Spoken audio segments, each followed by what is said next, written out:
Ibu-ibu, udah selesai kajiannya? Baik, saya izin Bu ya. InsyaAllah setelah selesai kajian nanti dilanjutkan lagi Bu.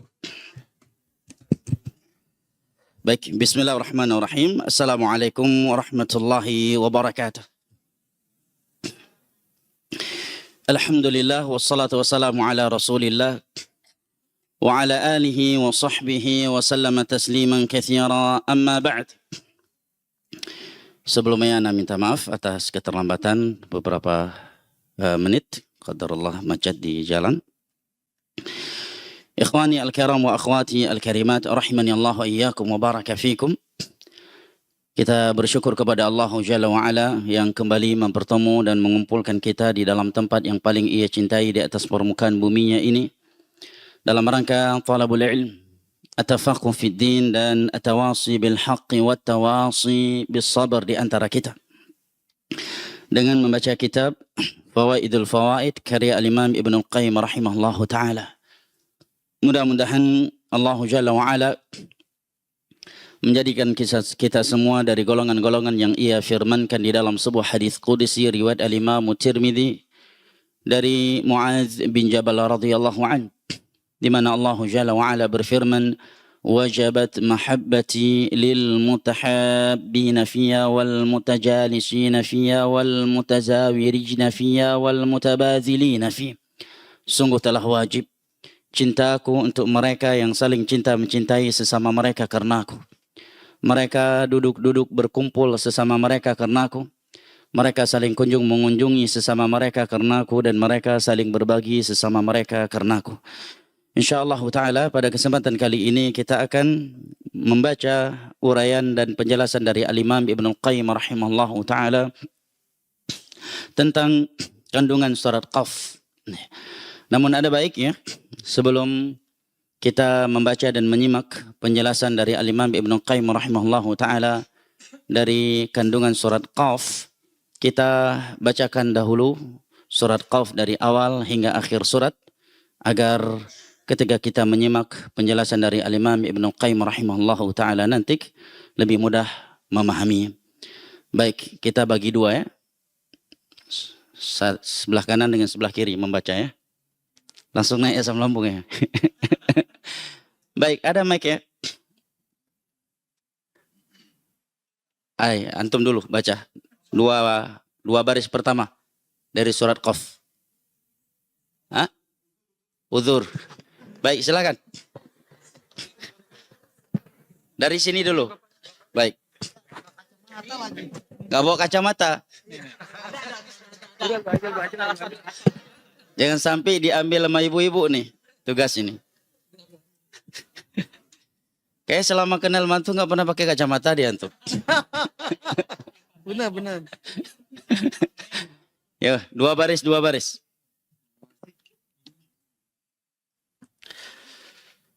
Baik, untuk menghemat waktu ya. Ya, bismillah, a'udzubillahi minasyaitonirrajim. Bismillahirrahmanirrahim. Ada anak tahfidz di sini yang bagus. Baik. Beliau, Masya Allah. Fadhal akhi, bacain. Ada mushaf di tangan? HP ada? Boleh. Berikan. Barakallahu fiik.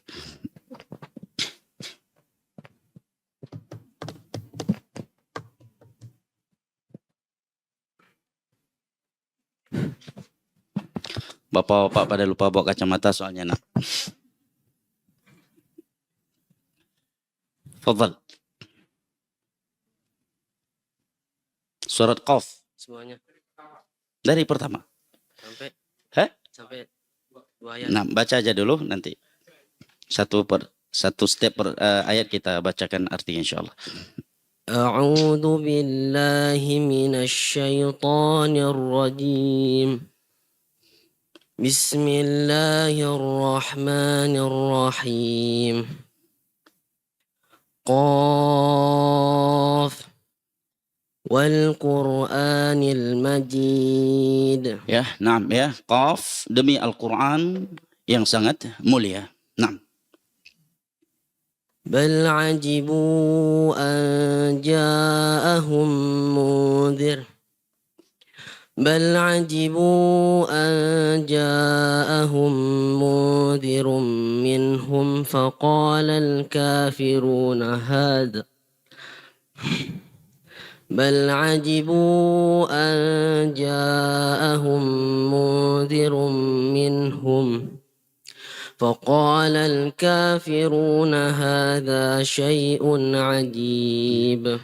Ya, bahkan mereka tercengang karena telah datang kepada mereka seorang pemberi atau pembawa peringatan dari kalangan mereka sendiri, bukan dari malaikat, bukan dari kalangan jin, sehingga mereka orang-orang kafir berkata, ini adalah sesuatu yang amat ajaib, aneh. Nah, ini di antara bentuk kesombongan mereka. Nah. أَإِذَا مِتْنَا وَكُنَّا تُرَابًا ذَلِكَ رَجْعٌ بَعِيدٌ. Apakah setelah mati dan setelah menjadi tanah kami akan kembali lagi? Ini adalah sesuatu pengembalian yang tidak mungkin. Mereka mengingkari bahwa mereka akan mampu dikembalikan lagi oleh Allah Jalla wa'ala dan dibangkitkan dalam keadaan utuh setelah sebelumnya mereka hancur, ya, sehancur-hancurnya. Dan ini bentuk pendustaan mereka terhadap hari kebangkitan. Nah. قد علمنا ما تنقص الأرض منهم وعندنا كتاب حفيظ. Maka Allah menjawab, sesungguhnya kami telah mengetahui apa yang dihancurkan oleh bumi, meskipun tubuh mereka telah dimakan oleh bumi, ditelan oleh tanah. Allah Jalla wa'ala maha mengetahuinya. Dan di sisi kami pun ada kitab yang mencatat semua yang terjadi. Nah. بل كذبوا بالحق لما جاءهم فهم في أمر مريج. Sebenarnya mereka telah mendustakan kebenaran tatkala kebenaran itu datang kepada mereka. Fahum fi amrin marij, maka mereka berada di dalam kacau balau, ya. Dan tidak ada, ini ayat menerangkan kepada kita, tidak ada yang menolak dan mendustakan kebenaran yang telah datang kepadanya kecuali keadaannya kacau balau dan selalu berada di dalam keterpurukan. Nah. أفلم ينظروا إلى السماء فوقهم كيف بنيناها وزيناها وما لها من فروج. Nah, ya. Tidakkah maka Allah, ya, mengajak mereka untuk berpikir, tidakkah mereka melihat akan langit yang di atas mereka, bagaimana kami meninggikannya dan menghiasinya, dan langit itu tidak mempunyai retak-retak sedikit pun, dan tidaklah pengembalian mereka di hari kiamat itu lebih sulit daripada penciptaan langit yang 7 lapis yang begitu tinggi Allah ciptakan tanpa tiang dan tanpa ada celah, tanpa ada retakan sedikit pun. Nah. وَالْأَرْضَ مَدَدْنَاهَا وَأَلْقَيْنَا فِيهَا رَوَاسِيَ وَأَنبَتْنَا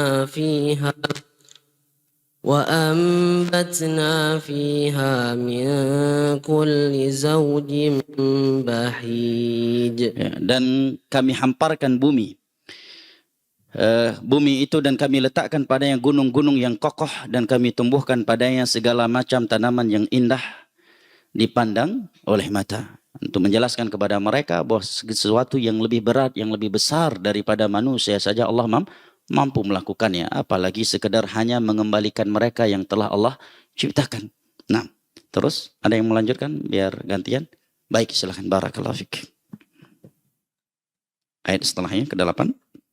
A'udzu billahi minasy syaithanir rajim. Tabsiratan wa dzikra likulli 'abdin munib. Ini semua yang Allah jelaskan untuk menjadi pelajaran dan peringatan bagi setiap hamba yang kembali kepada Allah Jalla wa'ala. Adapun mereka yang tidak pernah berpikir untuk kembali kepada Allah Jalla wa'ala, maka amat sulit untuk diberikan peringatan. Ya, bahkan sebagian ulama mengatakan orang yang tidak terhardik dengan Al-Quran, dengan sunnah, dengan kematian, thumma tanatahatil jibalu baina yadayh, kemudian gunung-gunung telah berjatuhan di hadapannya, lam yartadi'. Orang yang seperti itu tidak akan pernah, ya, tergerakkan hatinya, tidak akan pernah bertobat. Nah, istamir. ونزلنا من السماء ماء مباركا فأنبتنا به جنات وحب الحصيد. Masya Allah. Dan kami turunkan dari langit air yang banyak manfaatnya, lalu kami tumbuhkan ya mubarakan itu kathratu al-khairil ilahi, banyaknya kebaikan dari Allah Jalla wa Ala pada sesuatu. Lalu kami tumbuhkan dengan air tersebut pohon-pohon dan biji-biji tanaman yang begitu ketam. Naam. والنخل باسقات لها طلع نضيد. Dan pohon kurma yang tinggi-tinggi yang mempunyai mayang yang bersusun-susun. Nah, terus رزقا للعباد وأحيينا به بلدة ميتا كذلك الخروج. Masya Allah. Itu semuanya menjadi rezeki bagi hamba-hamba kami. Dan kami hidupkan dengan air itu tanah yang tadinya sudah mati karena kekeringan. Seperti itulah terjadinya kebangkitan. Allah ingin mengajak mereka untuk berpikir di mana bumi yang mati bisa Allah hidupkan kembali dengan turunnya air dari langit, apalagi sekedar manusia yang tidak lebih susah, tidak lebih sulit. Nah, barakallahu fiik. Ada lagi setelahnya? Baik, silakan. Ada yang mau baca lagi? A'udzu billahi minasy syaithanir rajim. Jadi ingat masa sekolah dulu SD, kalau udah masuk guru agama suruh baca Al-Quran pada pasang mode silent semua ya. Semua mode tawadhu ya, siswa yang paling preman jadi paling ya sahdu waktu itu. Anak nyindir antum ya, flashback aja. كذبت قبلهم قوم نوح وأصحاب الرس وثمود. Ya, Masya Allah ya. Sebelum mereka telah ada kaum-kaum yang telah mendustakan ya, kaum Nuh ya, dan kaum Ras ya, serta kaum Thamud. Artinya mereka kaum musyrikin Makkah bukan orang yang pertama kali mendustakan apa yang Allah dan Rasulnya sampaikan tentang hari kiamat. Barakallahu fiik. وعاد وفرعون وإخوان لوط. Ya, juga kaum Ad, kaum Fir'aun dan kaum Lut. وأصحاب الأيكة وقوم تبع كل كذب الرسل فحق وعيد. Juga penduduk Aikah, ya, penduduk Tubba, ya, kaum Tubba. Semua mereka telah mendustakan Rasul-Rasul, maka sudah semestinya lah mereka mendapatkan hukuman yang sudah diancamkan kepada mereka sebelumnya. Bahkan sebagian mereka Allah binasakan di dunia sebelum dia di akhirat. Nah. أفعينا بالخلق الأول بل هم في لبس من خلق جديد. Allah melemparkan sebuah pertanyaan, tentunya ini al-istifham al-inkari ya. Sebuah pertanyaan dengan tujuan pengingkaran. Karena Allah Maha tahu, tidak butuh kepada jawaban makhluknya. Maka apakah kami letih dengan penciptaan kami yang pertama? Sebenarnya mereka dalam keraguan tentang penciptaan yang baru. Mereka orang kafir, ada pun seorang mukmin ya penuh dengan keyakinan. Barakallahu fiik. Gantian? Ada lagi? Silakan. Kasihkan aja Pak. Siapa yang paling dekat? Fadal. Teruskan. Ayat ke-16. أعوذ بالله من الشيطان الرجيم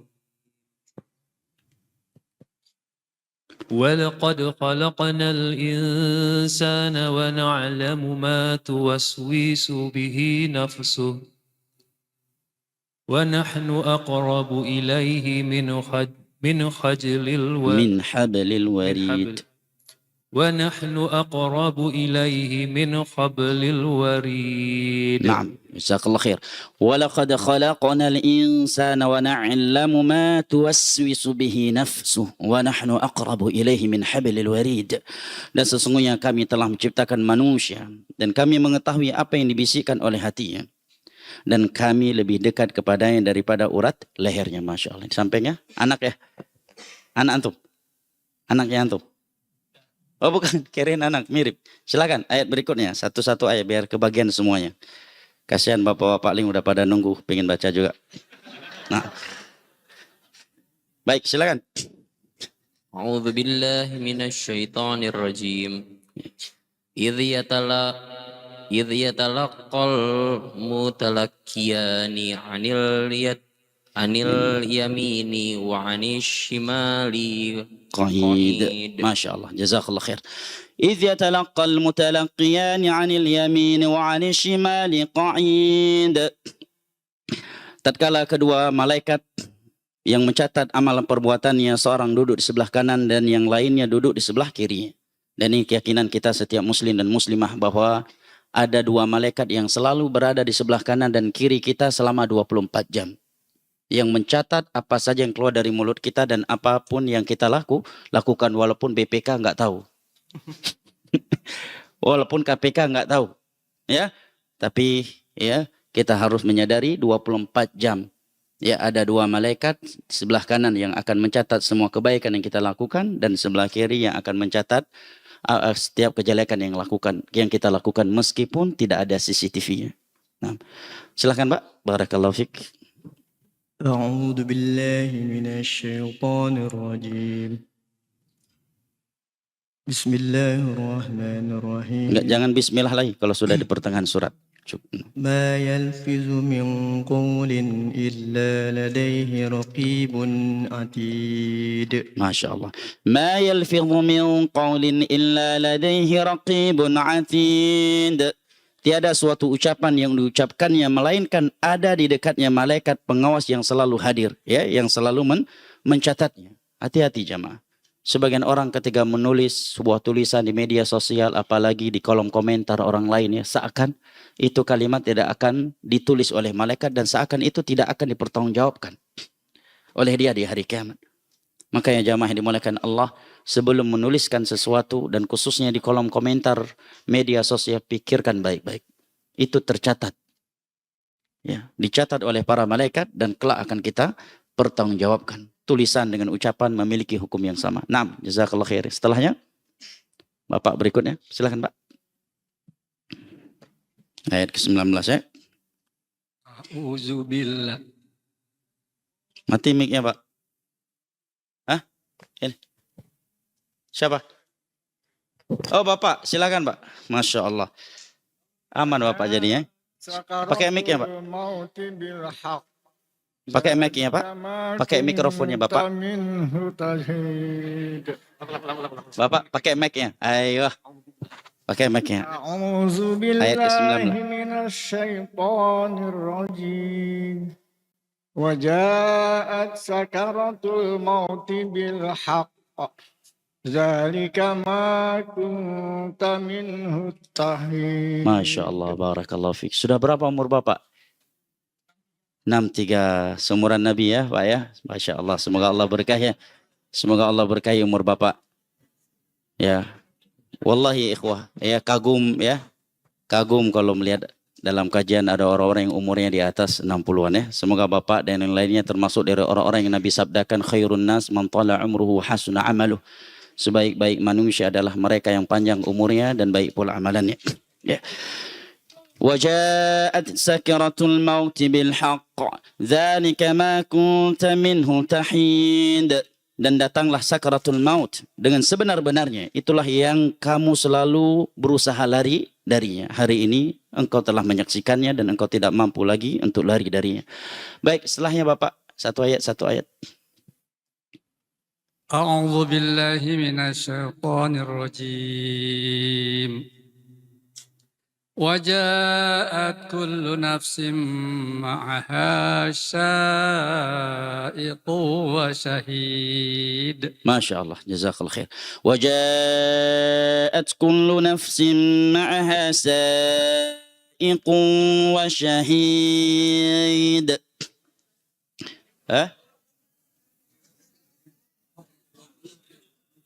ونفخ في berarti boleh yang lewat ya? Bapak yang lewat. Ayat ke-20 Pak. Tadi Bapak membaca ayat 21 ya. Baik. Wa nufikha fis suri dzalika yaumul wa'id. Dan ditiuplah sangkakala, itulah hari terlaksananya ancaman. orang-orang yang selama ini tidak percaya ya adanya kondisi-kondisi yang genting dari kondisi-kondisi hari kiamat yang telah Allah terangkan dalam Al-Quran dan As-Sunnah, pada hari itu semuanya akan menyaksikannya, akan melihatnya. Naam. Wa ja'at kullu nafsin ma'aha sa'iqun wa syahid. Dan datanglah tiap-tiap diri bersama dengan dia seorang malaikat penggiring dan seorang malaikat penyaksi. Oleh karena para ulama menyebutkan yang akan menjadi saksi terhadap seseorang, ya khususnya seorang muslim, itu ada 5. Yang pertama malaikat, yang kedua Nabi SAW yang akan menjadi saksi atasnya setiap kali dia mengatakan aku tidak tahu ya Allah, maka Nabi akan mengatakan ya Allah aku telah sampaikan agamamu. Ya, ini Allah sebutkan di dalam banyak ayat, di antaranya surat Al-Muzammil, inna arsalna ilaikum rasulan syahidan alaikum kama arsalna ila fir'auna rasula. Kami telah utus kepada kalian seorang rasul yang kelak akan menjadi saksi atas kalian. Yang kedua anggota tubuh kita sendiri. Anggota tubuh kita sendiri. Maka di hari kiamat nanti ada orang-orang yang marah kepada anggota tubuhnya yang mau membongkar kartu asnya. Mereka mengatakan lima syahidtum alaina, kenapa kalian mau menjadi saksi atas kami? Maka seluruh anggota tubuhnya menjawab, antaqanallahu alladzi antaqa kulla syai'. Allah yang membuat kami berbicara. Nah, yang keempat adalah mukmin yang lainnya. Ya, yang mengetahui apa yang dia lakukan dari kebaikan dan kejelekan tersebut. Nah, yang kelima adalah bumi. Tempat yang dia gunakan untuk melakukan suatu kebaikan atau kejelekan. Yauma idzin tuhadditsu akhbaraha bi anna rabbaka aw halaha. Ya, kamar hotel yang dia gunakan untuk berzina ketika dinas luar itu akan menjadi saksi walaupun istrinya nggak tahu di rumah. ya, kamar hotel yang dia gunakan untuk selingkuh ketika dinas luar walaupun istri dan anak-anaknya tidak tahu akan menjadi saksi. Walaupun dalam kamar hotel tidak ada CCTV. Demikian juga ya, kalau dia melakukan kebaikan di suatu tempat, nah, maka akan menjadi saksi atasnya di hari kiamat nanti. Nah, terus siapa lagi Pak? Ayat 22 ya Ustaz. Nah, ayat 22. Barakallahu fiik. A'udzu billahi minasyaitonir rajim. Laqad kunta fi ghaflatin min hadza fakashafna 'anka ghita'aka fabasarukal yawma hadid. Masya Allah. Ya, sesungguhnya kamu berada dalam keadaan lalai. Ya. Lalai dari hal ini. Tadi banyak orang-orang yang memang tidak mau mengingat tentang kematian. Jangankan mau mengingat tentang kematian. Kalau ada ustadz penceramah bicara tentang kematian aja, sebagian orang marah-marah Pak. Nggak senang dengan ceramah yang demikian. Maka Allah katakan, sesungguhnya kamu berada di dalam kelalaian dari hal ini. Maka kami singkapkan daripadamu yang menutupi matamu selama ini. Apakah itu dunia, hawa nafsu dan yang lainnya. Maka penglihatanmu pada hari itu amat tajam. Ya, semua mereka menyaksikan apa yang mereka lalaikan, apa yang tidak mereka, hal-hal yang mereka sebelumnya tidak mau mengingat dan mengenangnya. Nah, setelahnya Pak, barakallahu fiik. A'udzu minasyaitonir rajim. Wa qala qarinuhu hadza ma ladayya atid. Wa qala qarinuhu hadza ma ladayya atid. Dan yang menyertainya akan berkata, inilah catatan amalannya yang tersedia pada sisiku. Jadi tidak ada yang bisa beralasan jamaah, karena semua kebaikan dan kejelekan yang kita lakukan telah tercatat. Dicatat oleh para malaikat. Nah, setelahnya Pak, silakan. A'udzu billahi minasyaitonir rajim. Alfiya fi jahannama kulla kaffarin anid. Masya Allah. Alqiya fi jahannama kulla kaffarin anid. Dan semoga kita tidak termasuk dari golongan ini. Amin ya rabbal alamin. Allah berfirman, lemparkanlah. Lemparkanlah ke dalam neraka jahannam oleh kalian berdua. Maksudnya dua malaikat ini perintahkan oleh Allah Jalla wa'ala. Al-qiyam. Ke dalam neraka semua orang-orang yang kafir, anid, dan keras kepala. Nah, setelahnya. A'udzu billahi minasyaitonir rajim. Bismillah. Manna'il khairi mu'tadis qarib. Naam, ahsan. Murid. Manna'il lil khairi mu'tadim murib. Ini sifat penghuni neraka yang berikutnya. Yang sangat manna' lil khair, menghalangi dirinya untuk melakukan kebaikan. Pelit terhadap kebaikan. Kebaikan di sini mencakup semua kebaikan. Mu'tadim murib, suka melampaui atau melanggar batas. Apakah terhadap hukum-hukum Allah yang berkaitan dengan Allah, ataukah hukum-hukum Allah yang berkaitan dengan hak-hak manusia? Murib, dan lagi ragu-ragu. Adapun seorang mukmin, mereka tsumma lam yartabu, tidak memiliki dan tidak mengalami keraguan-raguan dalam perkara agama mereka. Nah, silahkan setelahnya.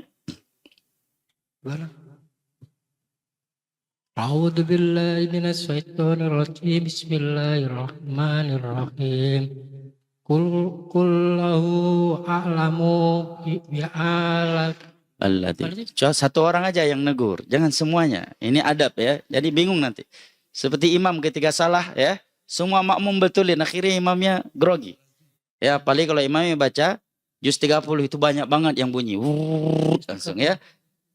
Kata para ulama, cukup satu orang yang ingatkan, supaya yang diingatkan tahu di mana letak kesalahannya. Samir, Pak. Oh, tadi salah ya. Udah antum. Antum aja yang baca. Oh, uzur. Antum. Boleh juga. A'udzu billahi minasy syaithanir rajim. Allazi ja'ala ma'allahi iha falqiyahu fil azabis syadid. Naam, jazakallah khair. Alladzi ja'ala ma'allahi ilahan akhar falqiyahu fil azabis syadid. Yang menyembah sesembahan selain Allah Jalla wa Ala. Fa'alqiyah, maka wahai kedua malaikat, lemparkanlah ke dia ke dalam siksaan yang amat sangat pedih. Nah, na'udzubillah minna. Nah, fadhal. Antum dapat pahala jariah insyaallah, bawa. Mik ya insyaallah. Qala qarinuhu rabbana ma adghaytuhu walakin kana fi dhalalin ba'id. Yang menyertai dia berkata pula, ya Tuhan kami, aku tidak menyesatkannya, tetapi dialah yang berada di dalam kesesatan yang jauh. Ya. A'udzu billahi minasyaitonir rajim. Qala la tahsaminu ladayya wa qad qaddamtu ilaikum bil wa'id. Masya Allah, jazakallah khair. Qala la takhtasimuu ladayya wa qad qaddamtu ilaikum bil wa'id. Allah berfirman, janganlah kalian bertengkar di hadapanku, padahal sesungguhnya aku dahulu telah memberikan ancaman kepada kalian. Karena semua jalan menuju surga dan jalan menuju neraka telah Allah jelaskan. Semua mereka diberikan mata, diberikan pendengaran, diberikan hati, diberikan kesempatan untuk dekat kepada Allah Jalla wa'ala dan bertobat dari bermaksiat kepadanya. Nah, silahkan. Ada yang melanjut lagi? A'udzu billahi minasy syaithanir rajim. Ma yubaddalul qawlu ladayya wa ma ana bidzallamin lil 'abid. Ma yubaddalul qawlu ladayya wa ma ana bidzallamin lil 'abid. Allah berfirman, inilah keputusan di sisiku tidak dapat diubah. Tidak akan lagi diubah oleh Allah Jalla wa'ala. Mereka yang telah ditetapkan sebagai penghuni neraka, maka akan menjadi sebagai penghuni neraka. Demikian juga sebaliknya. Dan aku sekali-kali tidak menzalimi hambaku. Allah Jalla wa'ala tersucikan dari kezaliman. Nah, setelahnya ada yang melanjut lagi, silakan. A'udzu billahi minasy syaithanir rajim. Yauma naqulu li jahannama hal imtala'ti wa taqulu hal min mazid. Jazakallah khair. يوم نقول لجهنم هل امتلأت وتقول هل من مزيد. Ini menunjukkan kengerian neraka Allah ya. Apapun yang dilemparkan ke dalamnya tidak akan memenuhinya. Ya. Jangan dikira jika masuk neraka rame-rame itu seperti masuk ke dalam penjara rame-rame.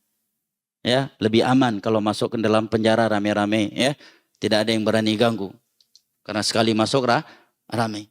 Itu pemikiran manusia yang jauh dari pengetahuan mereka akan dahsyatnya neraka Allah Jalla wa'ala. Allah katakan, dan ingatlah akan hari, ya, yang pada hari itu kami bertanya kepada Jahannam, apakah kamu sudah penuh? Dia menjawab, masih adakah tambahan lain ya Rabb? Nah, menunjukkan luasnya dan dahsyatnya neraka Allah Jalla wa'ala. Nah, silakan, ada yang melanjut lagi? A'udzu billahi minasyaitonir rajim.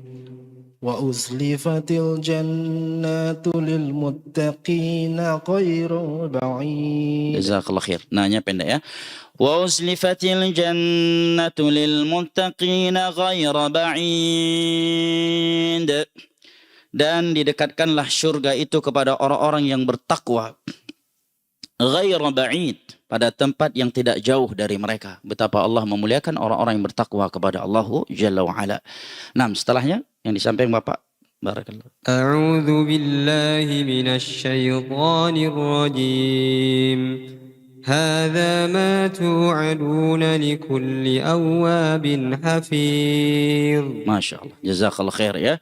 Maka Allah Jalla wa'ala mengatakan, inilah yang dijanjikan kepadamu, yaitu kepada setiap hamba yang selalu kembali kepada Allah Jalla wa'ala, serta hafiz, memelihara, menjaga peraturan-peraturan Allah Jalla wa'ala di dalam agama ini, berupa perintah yang dia laksanakan dan larangan-larangan yang ia tinggalkan. Nah, jazakallah khair. Setelahnya Pak. A'udzu billahi minasyaitonir rajim. Man khasyiyar rahman bil ghaibi wa jaa'a biqalbin munib. Masya Allah, jazakallah khair. Di antara sifat penduduk surga adalah man khasyiyar rahmana bil ghaibi wa jaa'a biqalbin munib, yaitu orang-orang yang takut kepada Allah Jalla wa'ala bil ghaib, ketika ia sendirian. Ya, seperti dikatakan oleh sebagian ulama, ya, la takun waliyan fil alaniyah, waliyan lillahi fil alaniyah wa takuna waliyan li syaitani fis sirr. Janganlah engkau menjadi wali Allah ketika di depan manusia, sementara ketika sendirian engkau berubah menjadi walinya syaitan.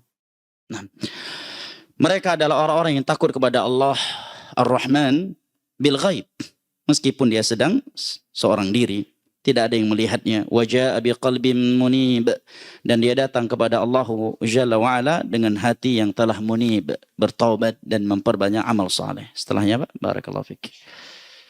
A'udzu billahi minasyaitonir rajim. Udkhuluha bisalam. Dzalika yaumul khulud. Masya Allah ya. Semoga Allah Jalla wa'ala memperdengarkan kalimat ini kepada kita di hari kiamat nanti. Udkhuluha bisalam. Masuklah kalian ke dalam syurga bisalam dengan penuh keselamatan. Dzalika yaumul khulud. Itulah hari kekekalan. Nah, yang terakhir Pak. A'udzu billahi minasyaitonir rajim.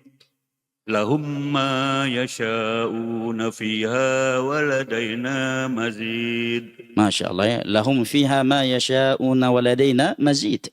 Mereka mendapatkan apa saja yang mereka inginkan, dan di sisi kami ada tambahan. Ya, apa saja yang mereka minta, ya, kami akan berikan, dan itu tidak menghabiskan apa yang ada di sisi Allah Jalla wa'ala. Baik, halaman terakhir untuk ibu-ibu yang berumur 50 ke atas. Silahkan Bu. Ada mic yang di belakang? Silahkan Bu. Yang pertama kali yang paling dekat dengan mic-nya. Yang duduknya paling dekat dengan mic. Langsung menjawab ya? Yang umurnya 50 ke atas. Ada? Ada Bu?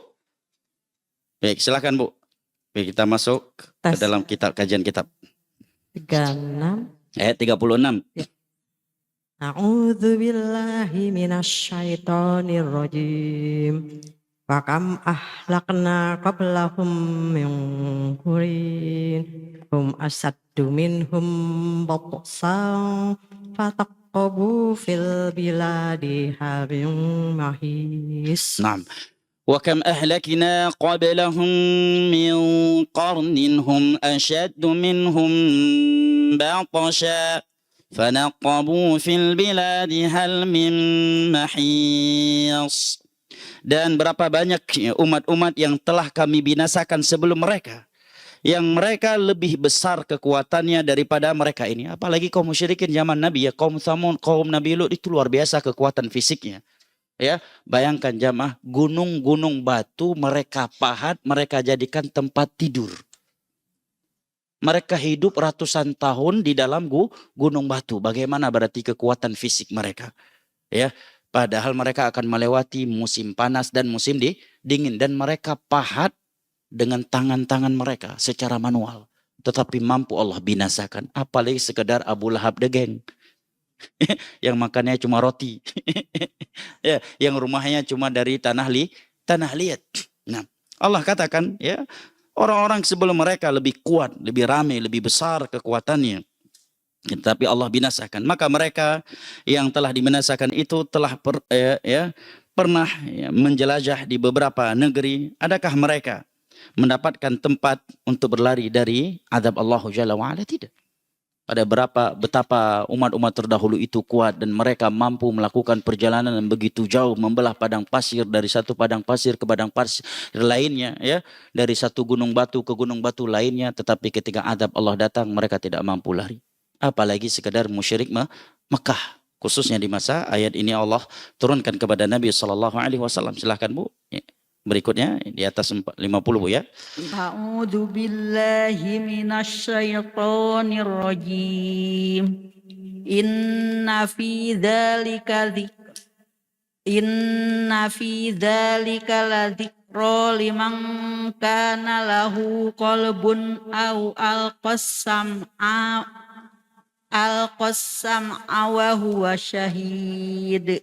Nah, jazakallah khair. Ya.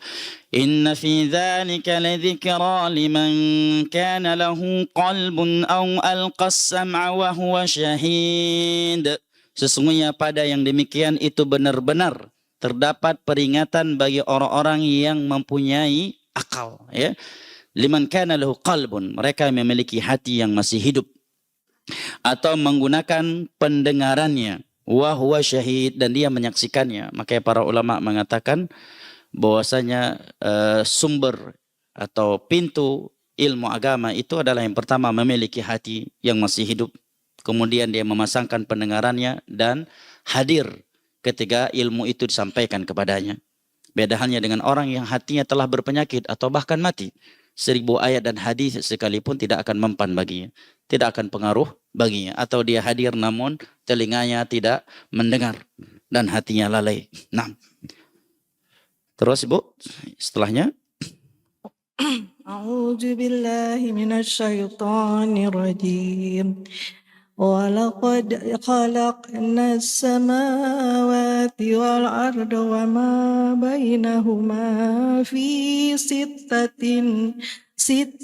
أيام وَمَا مَسَّنَا مِن لُغُوبٍ. Jazakallah khairan. وَلَقَدْ خَلَقْنَا السَّمَاوَاتِ وَالْأَرْضَ وَمَا بَيْنَهُمَا فِي 6 أيام وَمَا مَسَّنَا مِن لُغُوبٍ. Dan sesungguhnya kami telah menciptakan langit dan bumi dan apa yang ada di antara keduanya dalam 6 hari. Jangan kita katakan kenapa 6 hari. Tidak kurang dan tidak lebih, ya. Karena Allah la yus'alu amma yaf'alu wa hum yus'alun. Allah tidak ditanya atas apa yang dia perbuat, tetapi mereka lah yang akan ditanya. Allah kalau ingin menciptakan dalam 1 detik, maka Allah mampu melakukannya hanya dengan mengatakan kun fayakun. Tetapi tentunya karena suatu hikmah yang Allah inginkan. Allah mengatakan dan kami sedikit pun tidak ditimpa keletihan. Ya. Karena Allah Jalla wa'ala ala kulli syai'in qadir. Nah, seterusnya Bu, setelahnya.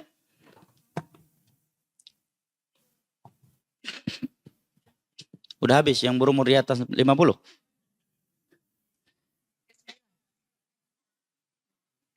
A'udzu billahi minasyaitonir rajim.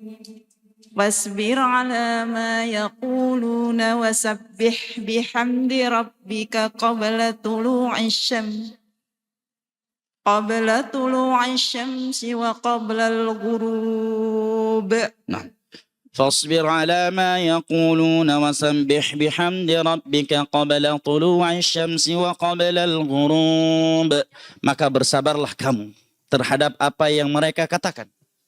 Allah Jalla wa'ala ingin menghibur Nabi kita sallallahu alaihi wasallam atas berbagai caci makian, ya bulian, fitnah dan kekejian yang mereka lakukan kepada beliau. Allah mengatakan bersabarlah engkau terhadap apa yang mereka katakan dan bertasbihlah sambil memuji Rabbmu sebelum terbitnya matahari dan sebelum terbenamnya matahari. Dan ini menerangkan kepada kita jamaah yang dimuliakan Allah solusi dan tips terbaik apabila kita sedang sakit hati kepada manusia karena caci makian, celaan dan fitnah mereka adalah mendekatkan diri kepada Allah. Nggak ada solusi yang lebih baik dari itu. Ya, jangan curhat ke netizen. Karena bisa jadi netizen nulis komentar dan dia sedang di atas toilet jamaah. Ngapain ya curhat? Sekarang banyak sekali orang lebay jamaah. Masalah rumah tangga pun curhatnya ke netizen. Na'udzubillah min dzalik. Curhatlah kepada Allah, menghadaplah kepada Allah, perbanyak zikir, perbanyak ibadah, insya Allah dengan itu hati kita akan tenang. Nah, baik berikutnya Bu.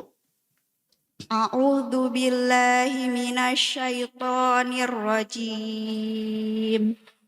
Wa minal laili fasabbihu wa adbaras sujud. Naam, jazakallah khair. Wa minal laili fasabbihu wa adbaras sujud. Dan bertasbihlah kepada Allah Jalla wa Ala di malam hari. Kalimat tasbih di sini mencakup salat malam dan semua zikir yang Allah dan Rasulnya anjurkan di malam hari dan setiap selesai salat. Naam. Setelahnya A'udzu billahi minasyaitonir rajim. Wastami' yauma yunadil munadi min makanin qarib. Jazakallahu khair. واستمع يوم ينادي المنادي من مكان قريب. Dan dengarkanlah seruan pada hari penyuruh maksudnya malaikat yang menyeru dari tempat yang dekat. Nah, terus Bu. A'udzu billahi minasyaitonir rajim. Yauma yasma'una sayhata bil haqq. Dzalika yaumul khuruz. Yauma yasma'una as-sayhata bil haqq. Dzalika yaumul khuruj. Yaitu pada hari mereka mendengar teriakan dengan sebenar-benarnya, itulah hari mereka keluar dari kubur. Maksudnya tiupan sangkakala yang pertama yang kedua yang dengannya mereka dikeluarkan dari kuburan mereka dan digiring ke padang mahsyar. Naam, setelahnya Bu, barakallahu fik.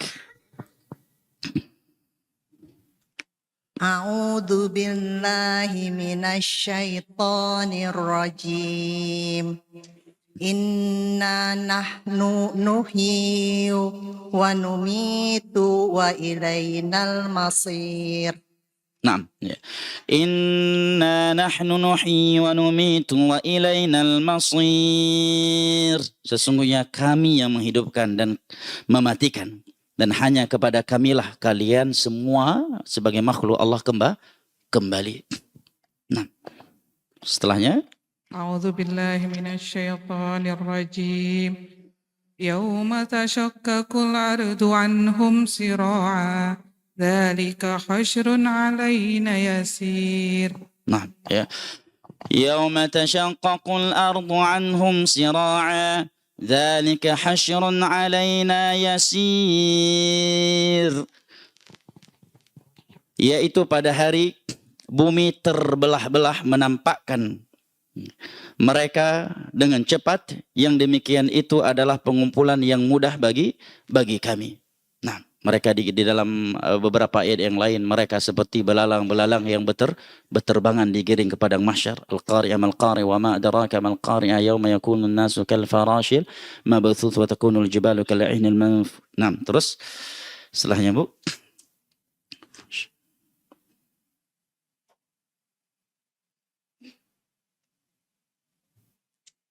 Masih ada satu ayat terakhir.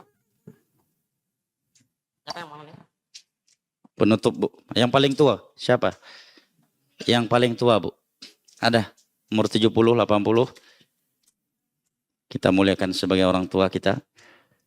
Yang paling tua. Siapa yang paling tua? Yang paling tua, Bu. Silakan, Bu. Ayat terakhir sebagai penutup. Berapa umur Ibu? 70? 74, Masya Allah. Ibu Ana kalau masih hidup 80 sekarang kurang lebih. Nah, rahimahullah. Lakna a'lamu biman yakuluna wa ma anta alaihim bijabbar.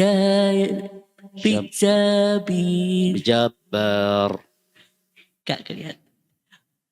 Fadakir bi Qur'ani may yaqafu wa idi. Masya Allah, semoga Allah memberkahi umur nenek dan Allah wafatkan nenek dan kami semua dalam keadaan husnul khatimah. Naam. Naik apa ke sini, Nek? Hah? Naik apa beliau ke sini? Ke sini sama anak ini. Oh, Masya Allah, barakallah fiik ya. Mobil. Udah banyak bonus umurnya, Nek ya. Jangan macam-macam lagi di dunia ini, Nek ya.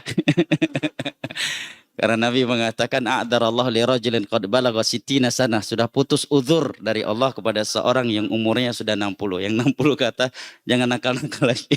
Jangan macam-macam lagi, jangan neko-neko lagi. Sudah saatnya irka'u wasjudu. Nah.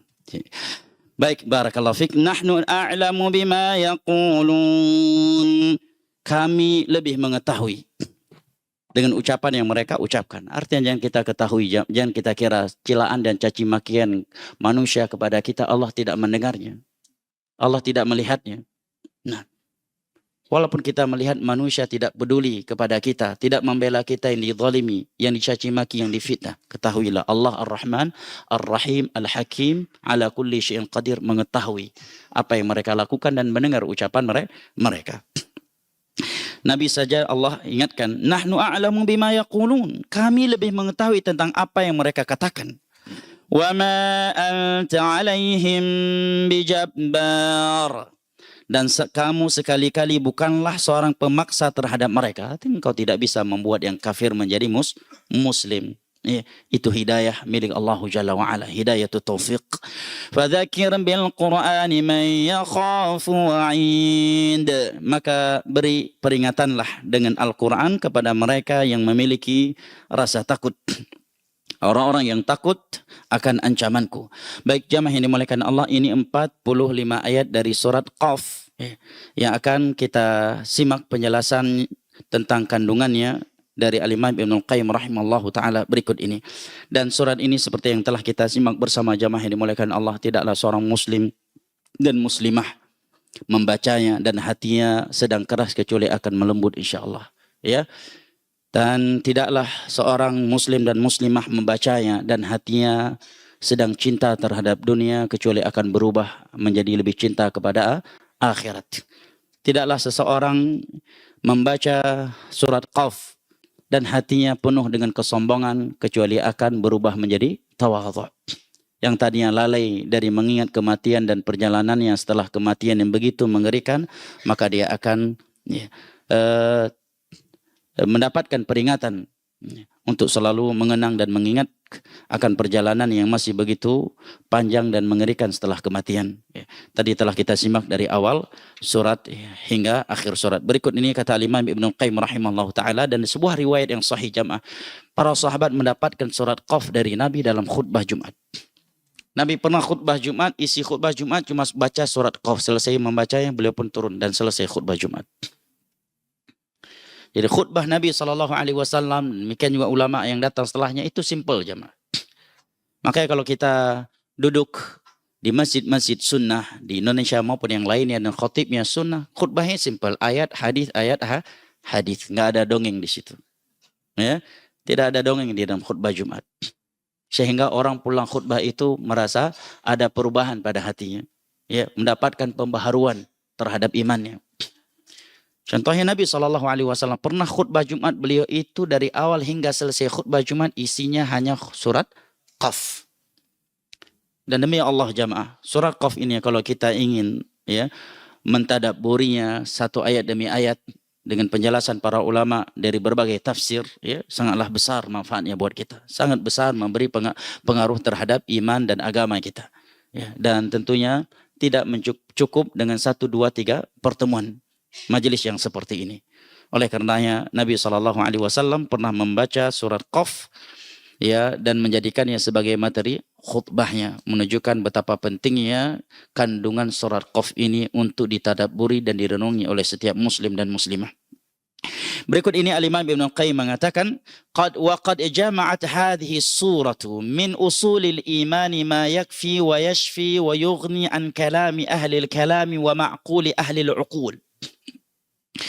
Surat ini, Qaf, telah menjelaskan kepada kita pokok-pokok keimanan dengan penjelasan yang memuaskan, yang mencukupkan, sehingga kita tidak butuh lagi kepada penjelasan ahli kalam dan ahli akal yang menjelaskan agama ini tentang agama ini dengan akal mereka, dengan logika mereka. Karena surat ini sudah cukup untuk kita dalam menjelaskan tentang pokok-pokok keimanan kita. Kata beliau, fa innaha tadammanat taqrir al-mabda' wal ma'ad wat tauhid wan nubuwwati wal iman bil malaikah.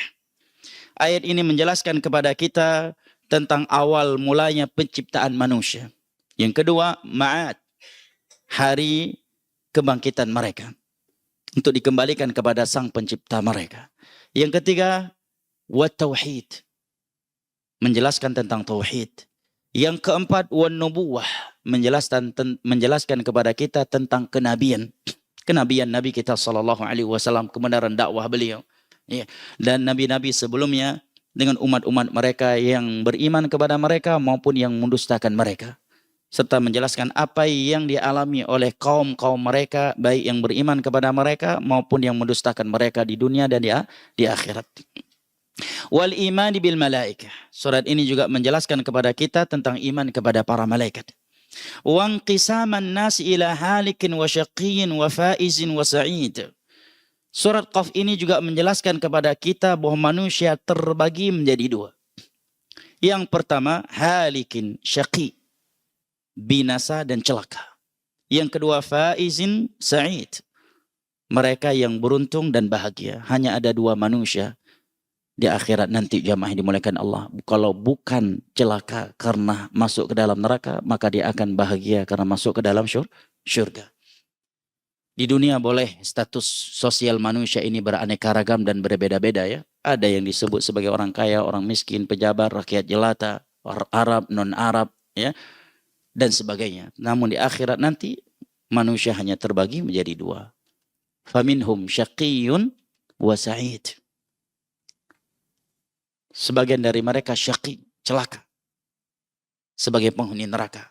Dan sebagian yang lainnya sa'id, bahagia. Dalam ayat yang lain Allah mengatakan fariqun fil jannati wa fariqun fis sa'ir. Sekelompok manusia di dalam surga dan sekelompok manusia yang lainnya di dalam neraka. Maka kita harus menyadari jamaah bahwa seluruh manusia di muka bumi ini saat ini dengan berbagai aktivitas yang mereka lakukan, dengan berbagai status sosial mereka yang berbeda-beda, sejatinya mereka ini cuma terbagi menjadi dua. Kalau bukan ke surga maka ke neraka. Perjuangan yang sedang mereka perjuangkan di dunia ini, kalau bukan untuk masuk surga maka untuk masuk ke dalam neraka. Tidak ada perjuangan yang ketiga di dunia ini jamaah. Maka di dalam hadis riwayat Al-Imam Muslim dari Abu Malik Al-Asy'ari radhiyallahu an, Nabi SAW bersabda, kullun nas yaghdu faba'i'un nafsahu famu'tiquha aw mubiquha. Seluruh manusia di dunia ini sedang berjalan. Ingat jamaah, Islam tidak mengenal istilah mundur ke belakang atau bertahan di tempat. Di dalam Islam ini semua manusia sedang berjalan.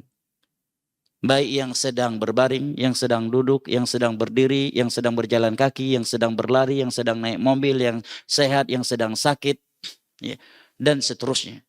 Semua mereka sedang berjalan menuju kematiannya, berjalan menuju alam barzakh. Oleh karenanya sebagian ulama salaf dahulu mengatakan ma min yaumin marra 'alaika illa waqad naqasa ba'du ajalik. Tidaklah ada satu hari yang berlalu kecuali sudah semakin berkurang jatah hidupmu di dunia ini. Jadi amat tidak logis ya ketika sebagian orang merayakan ulang tahunnya mereka mengatakan apa? Panjang umurnya. Mestinya mereka nyanyikan pendek umurnya. Mestinya begitu, ya kan? Berkurang umurnya, ntar lagi modar lo. Taubat lo. Mestinya begitu. Nah, maka Ali bin Abi Thalib radhiyallahu anhu mengatakan sebagaimana yang dinukilkan oleh Imam Bukhari secara muallaq di dalam Kitabur Riqaq. Ali bin Abi Thalib radhiyallahu anhu mengatakan inna dunya irtahalat mudbirah wa innal akhirata irtahalat muqabilah. وَلِكُلٍّ مِّنْهُمَا بَنُونَ فَكُونُوا مِنْ أَبْنَاءِ الْآخِرَةِ وَلَا تَكُونُوا مِنْ أَبْنَاءِ الدُّنْيَا. Sesungguhnya dunia yang kalian kejar mati-matian, yang karenanya sebagian manusia rela murtad, yang karenanya sebagian manusia rela menukarkan sunnah dengan bid'ah, yang karenanya sebagian manusia rela berubah yang sebagai orang saleh menjadi ahli maksiat, yang karenanya sebagian manusia rela membunuh, menumpahkan darah, ya, menculik, merampok dan sebagainya. Beliau katakan mudbirah, semakin hari dia semakin menjauh dari kalian. Siapa yang bisa mengatakan dunia semakin hari semakin dekat dengan kita, jemaah? Nggak ada. Dunia semakin hari semakin jauh dari kita. Makanya sebagian ulama yang tadi mengatakan satu hari yang berlalu itu menunjukkan sudah berkurangnya, semakin berkurang jatah hidupmu di dunia ini. Sementara akhirat yang kalian tinggalkan, yang kalian jauhi, justru semakin hari semakin dekat dengan kalian. Ini yang sering kita lupakan, jamaah.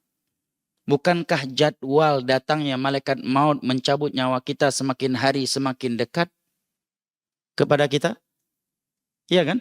Tapi justru kita lupakan. Pernahkah kita berpikir bahwa jadwal datangnya malaikat maut untuk mencabut nyawa kita semakin hari semakin dekat dengan kita? Hampir tidak pernah, jamaah. Nah, kecuali mereka yang selalu diingatkan dengan Al-Quran dan As-Sunnah. Nah, sekarang jamaah yang dimulakan Allah, apabila jadwal pemeriksaan KPK terhadap Anda semakin hari semakin dekat, gimana nanti hidupnya? Bisa tenang nggak? Anda seorang mantan pejabat nih. Jadwal pemanggilan KPK semakin hari semakin dekat dengan antum. Gimana perasaannya? Hah? Nggak bisa tidur. Langsung kena stroke. Ya kan? Ya. DM-nya langsung bermasalah. Langsung jatuh stroke sebagian orang, jam. Tidak bisa lagi menikmati dunia yang sudah dia miliki, apakah rumah, mobil, istri yang cantik dan sebagainya. Namun jarang kali kita berpikir dan mengingat bahwa jadwal datangnya malaikat maut untuk mencabut nyawa kita semakin hari semakin dekat. Dan yang lebih mengerikan, kita tidak mengetahui nomor antrian kita, berapakah nomor antrian kita, dan kita tidak tahu apakah hari ini, ataukah malam ini, ataukah besok. Dan apakah malaikat maut datang dalam keadaan kita telah melakukan persiapan ataukah belum. Pemanggilan KPK yang kita ketahui berapa hari lagi, berapa bulan lagi kita akan dipanggil, bisa membuat seseorang nggak bisa tenang hidupnya. Lalu bagaimana dengan kedatangan malaikat maut yang datang secara tiba-tiba dan tidak pamitan, bahkan tidak pernah dapat diprediksi. Maka Ali bin Abi Thalib mengingatkan kita, ingat dunia yang kalian kejar mati-matian semakin hari justru semakin menjauh dari kalian.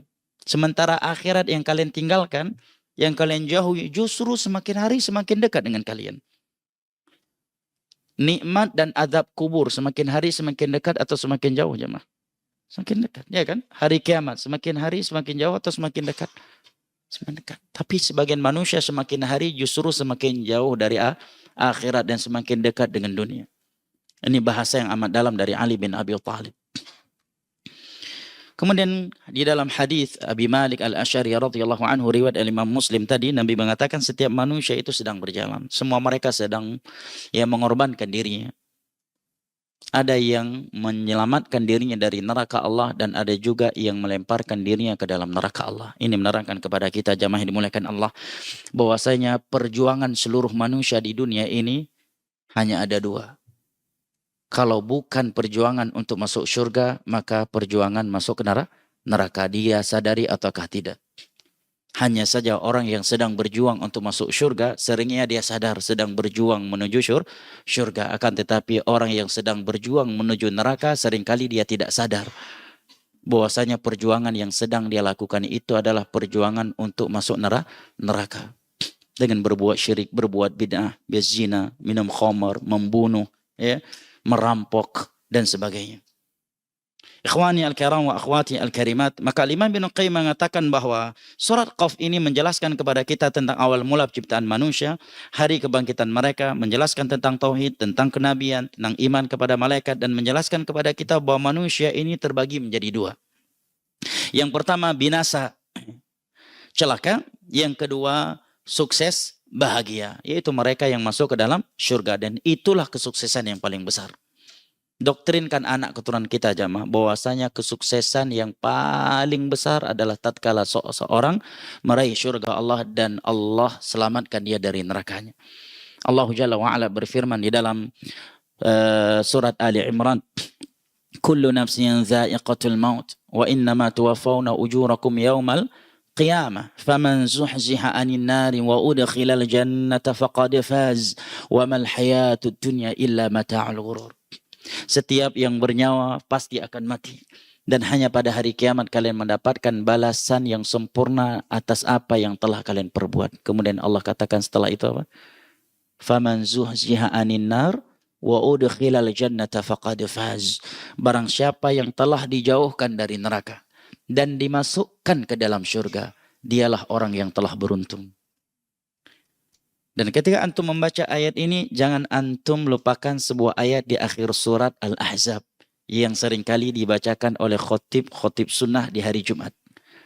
Di mana Allah berfirman, "Wa man yuti'illaha wa rasulahu faqad faza fawzan 'azima." Barang siapa yang selalu taat kepada Allah dan Rasulnya, maka dialah orang yang telah memperoleh kesuksesan yang amat besar. Karena dua ayat ini memiliki keterkaitan yang amat erat. Menunjukkan kesuksesan dengan Allah jauhkan dari neraka dan Allah masukkan ke dalam surga. Itu sebabnya adalah wa may yuti'illaha wa rasulahu faqad faza fawzan 'azima. Sebab ketaatan dia kepada Allah dan Rasulnya ketika di dunia. Wa mal hayatud dunya illa mata'al ghurur. Dan tidaklah kehidupan dunia ini kecuali kehidupan yang semu lagi menipu. Sampaikan ini kepada anak-anak kita. Dan khususnya ketika antum dan antuna ingin mengantarkan anak-anak antuna ke pondok pesantren. Nak, ingat, keberhasilan kamu setelah keluar dari pesantren bukan ketika engkau berhasil dipanggil sebagai seorang ustadz. Keberhasilanmu ketika engkau tamat dari pesantren bukan karena kamu sudah semata-mata menghafal 30 juz Al-Quranul Karim. Bukan semata-mata kamu sudah bisa membaca Arab gundul. Tetapi keberhasilanmu nak ketika engkau keluar dari pesantren, dari pendidikan, ilmu agama adalah tatkala engkau menjadi orang yang lebih taat kepada Allah ketimbang engkau sebelum masuk pesantren. Sehingga jangan dianggap mondok itu hanya sekedar formalitas. Nah, untuk menuntut ilmu agama. Karena tujuan utama menuntut ilmu agama adalah untuk diamalkan. Andai kata antum punya dua anak mondok, satunya hafidh 30 juz Al-Quran. Mendapatkan nilai tertinggi di lettingnya. Sementara anak yang satunya lagi mungkin hafalannya cuma 3 juz, sepertiga Al-Quran. Tetapi yang yang hafalannya sepertiga Al-Quran ini, dia lebih saleh, lebih taat kepada Allah, lebih menjaga sholat tahajudnya, lebih bagus akhlaknya, ya, lebih berbakti sama orang tuanya. Maka dia lebih sukses daripada yang satunya lagi walaupun sudah hafidh 30 juz Al-Quranul Karim. Ya, walaupun dia berhasil menghafal Sahih Bukhari, berhasil menghafal Sahih Muslim. Karena tidaklah diinginkan dari ilmu, dari Al-Quran dan As-Sunnah itu kecuali ketaatan kepada Allah dan Rasulnya. Nah, wa may yuti'illaha wa rasulahu faqad faza fawzan 'azima. Inilah standarisasi kesuksesan di dalam Al-Qur'anul Karim. Barang siapa yang selalu taat kepada Allah dan Rasulnya, maka dialah orang yang telah memperoleh kesuksesan yang amat besar. Sampaikan, seorang guru juga harus menyampaikan kepada santri dan santriwatinya, kalian yang paling sukses adalah kalian yang paling taat kepada Allah dan Rasulnya. Nah, adapun nilai ujian itu hanya sekedar duniawi. Nah, untuk apa seorang menghafal 30 juz, sementara yang hafalannya cuma juz 30, tapi lebih disiplin sholat tahajudnya daripada yang memiliki hafalan 30 juz. Maka lebih afdal yang hafalannya juz 30. Lebih disiplin tahajudnya, lebih banyak tahajudnya, lebih panjang tahajudnya. Karena tidaklah penghafal Al-Quran itu dimuliakan di dalam Islam kecuali karena mereka mengamalkannya. Di antaranya adalah ana al-laili wan nahar. Dia membacanya di dalam sholat tahajud. Kenapa ana ingatkan ini secara khusus? Karena sebagian santri, Pak, kalau liburan itu seperti sedang mendapatkan kompensasi dari ayahnya. Iya. Begitu liburan sekolah, liburan pondok, seakan sholat tahajud itu cuma rutinitas pesantren. Seakan sholat 5 waktu berjamaah itu hanya kegiatan ketika di pesantren. Seakan merojaah Al-Quran, menjaga zikir pagi petang itu hanya rutinitas di pesantren. Ya. Ini harus kita perhatikan kepada anak-anak kita. Baik jamaah yang dimuliakan Allah. Kemudian Al-Imam Ibnu Qayyim rahimahullahu ta'ala mengatakan, wa awsafa haula'i wa haula. Surat Qaf ini juga menjelaskan kepada kita sifat mereka manusia yang akan binasa dan celaka di hari kiamat nanti. Dan sifat-sifat mereka yang akan sukses bahagia. Yang nanti akan beliau terangkan. Beliau juga mengatakan surat Qaf ini menjelaskan kepada kita sifat-sifat Allah yang maha sempurna. Dan kemahasucian Allah Jalla wa'ala dari segala sifat yang bertentangan dengan kesempurnaannya. Dari berbagai kekurangan dan uyubnya. Kemudian beliau juga mengatakan wa dzakara fiha al-qiyamatain. Dan di dalam surat Qaf ini Allah Jalla wa'ala menyebutkan 2 hari kiamat. Yang pertama as-sughra, hari kiamat kecil, dan yang kedua al-kubra, yang besar. Wal alamain, juga di dalam surat Qaf ini Allah menyebutkan kepada kita 2 alam. Yang pertama alam al-akbar, yang paling besar, yaitu alamul akhirah. Alam akhirat. Yang kedua wal asghar, alam yang kecil, alamud dunya, alam dunia. Kemudian beliau mengatakan wa dzakara fiha khalqal insani wa fatahu wa i'anatah. Di dalam surat Qaf juga Allah menjelaskan kepada kita penciptaan manusia, hari dia dimatikan, hari dia dikembalikan, wa hala 'inda wafatihi wa yauma ma'adih. Allah juga menjelaskan kepada kita keadaan seorang manusia tatkala dia diwafatkan dan keadaan dia di hari dia dibangkitkan untuk digiring ke padang mahsyar. Wa ihatatahu subhanahu bihi min kulli wajh. Di dalam surat Qaf ini juga Allah menjelaskan kemaha sempurnaan ilmunya, di mana Allah Jalla wa'ala memiliki ilmu yang maha luas, mencakup segala sesuatu. Hatta alimahu biwasawisi nafsi, sehingga Allah mengetahui bisikan hati hambanya. Allah maha mengetahui. Namun karena Allah Ar-Rahman Ar-Rahim, Allah maafkan bisikan hati itu selama belum terucapkan dan bukan sebagai sebuah rencana yang ingin dilakukan, hanya sekedar bisikan. Maka di dalam hadis riwayat Al-Imam Muslim dari Abu Hurairah radhiyallahu an, Nabi bersabda, innallaha tajawaza li ummati ma haddathat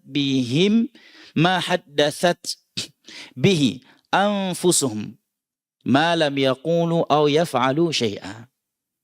Allah memaafkan bisikan-bisikan yang ada di dalam hati umatku selama mereka belum mengucap atau melakukannya.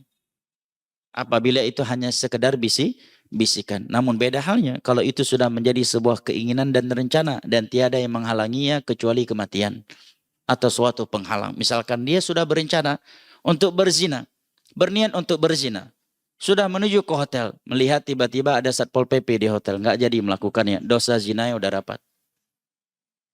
Demikian juga dia ingin membunuh, rupanya duluan kebunuh, dosa membunuhnya telah tertulis untuknya. Dalilnya sangat banyak. Di antaranya adalah hadis Bukhari dan Muslim dari Abu Musa al-Asy'ari radhiyallahu anhu. Nabi bersabda, "Idzal taqal muslimani bisayfayhima fal qatil wal maqtul fin nar." Apabila 2 muslim berjumpa, bertemu, berhadapan dengan kedua pedang mereka, maka yang membunuh dan yang mati terbunuh kedua-duanya di dalam neraka. Para sahabat pun bertanya, ya Rasulullah, hadal qatil, wahai Rasulullah, kalau yang membunuh berada di dalam neraka, jelas karena dia pembunuh. Fama balul maqtul, lalu kenapa yang mati terbunuh juga berada di dalam neraka? Maka Nabi mengatakan, innahu kana harisan ala qatli sahibih, karena dia sudah berencana untuk membunuh saudaranya, sahabatnya, cuma terbunuh duluan. Demikian juga di dalam hadis riwayat Al-Imam Tirmidzi dari Abi Kabsyah Al-Ammari radhiyallahu anhu. Nabi mengatakan, innamad dunya li arba'ati nafar. Manusia di dunia ini ada 4 golongan. Yang pertama, rajulun atahullahu ilman wa malan. Seorang yang diberikan ilmu, diberikan akhirat, dan juga diberikan harta yang berlimpah ruah, sehingga dia membelanjakan hartanya di jalan yang Allah cintai, maka dia adalah orang yang paling afdal, yang paling mulia. Yang kedua adalah rajulun lam yu'ti atahu Allahu ilman wa lam yu'tihi malan. Dia tidak diberikan harta, namun diberikan ilmu agama. Maka ilmu agama membimbing dan menuntunnya untuk selalu bercita-cita melakukan kebaikan-kebaikan dengan hartanya apabila dia memilikinya, seperti yang dilakukan oleh orang yang pertama tadi. Maka dia dengan orang yang pertama mendapatkan pahala yang sama. Maksudnya pahala niat, kata para ulama. Yang ketiga, Nabi SAW katakan adalah rajulun atahullahu malan wa lam yu'tihi ilma. Adalah orang yang diberikan harta yang berlimpah ruah, tetapi tidak diberikan iman, tidak diberikan ilmu, sehingga dia membelanjakan hartanya di jalan-jalan yang Allah murkai, maka dia adalah orang yang paling buruk di sisi Allah. Dan yang keempat, ya ini musibahnya, lam yu'tihi malan wala ilma. Sudah tidak diberikan harta, juga tidak diberikan ilmu. Ya. Udah kafir miskin lagi, kan kasihan. Ya kan? Udah miskin nggak sholat lagi. Sebenarnya miskin itu sudah sebuah ujian, sebagaimana kekayaan juga sebuah ujian. Tetapi yang lebih menyedihkan bukanlah tatkala kita melihat sepupu kita berada di dalam kemiskinan, ya, anak kita berada di dalam kemiskinan, cucu kita berada dalam kemiskinan. Tetapi yang lebih menyedihkan adalah tatkala kita melihat mereka tidak sholat, tidak bertauhid, tidak mengikuti sunnah, tidak sholat, tidak puasa. Maka kata Imam Ibnul Qayyim, kullu musibatin hayyinatun illa musibatun fiddin. Seluruh musibah itu ringan kecuali musibah di dalam urusan agama.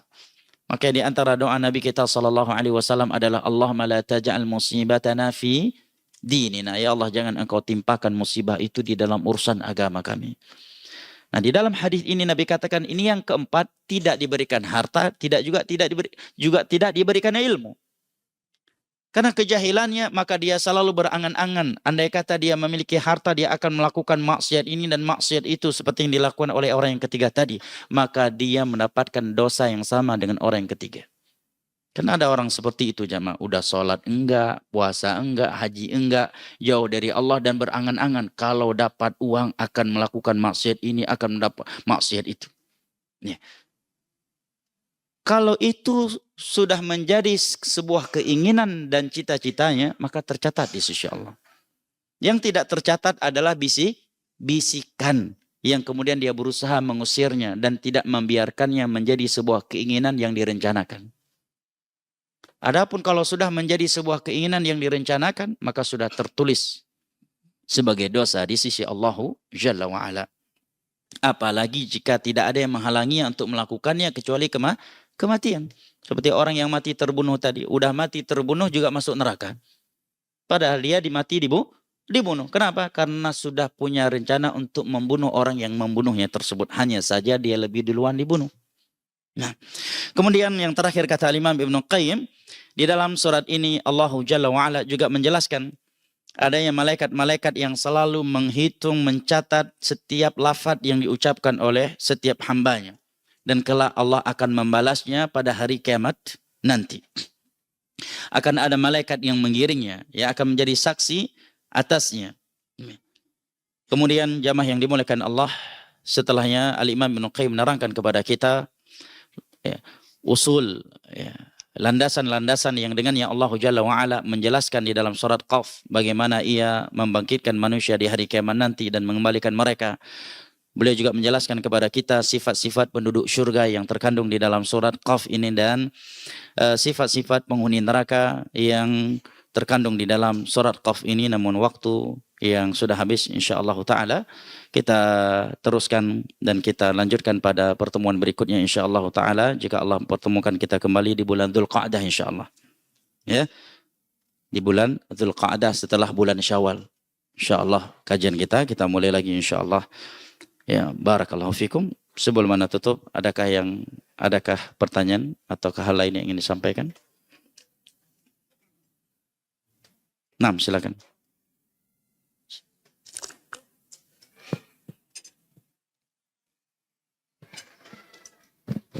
Tayyib.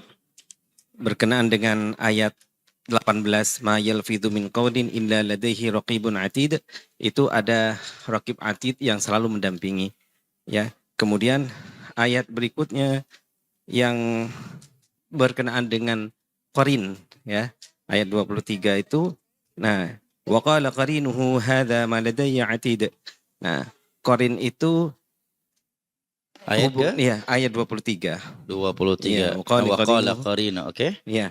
Nah, qarin di sini itu sebangsa syaitan atau iblis atau jin itu, karena ada orang yang ketika mau melakukan sesuatu dia bilang qarin saya melarang saya untuk itu, atau qarin saya yang mendampingi saya dan menyelamatkan saya. Nah, itu mohon penjelasannya. Ya, ahsan, pertanyaan sangat bagus ya. Tentang makna wa qala qarinuhu hadza ma ladayya atid. Qarinnya berkata hadza ma laday, inilah yang ada di catatan amalannya yang tersedia di sisiku. Mari kita buka tafsir As-Sa'di ya tentang surat ini.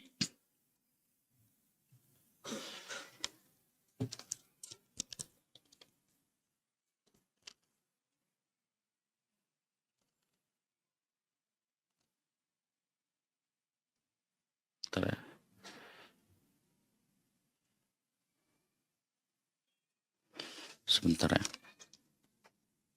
Baik, ana bukain tafsir As-Sa'di rahimahullahu taala.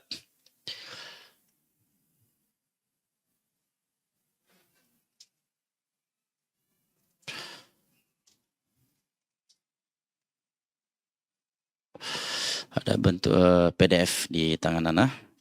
Nah. Ayat 23 ya.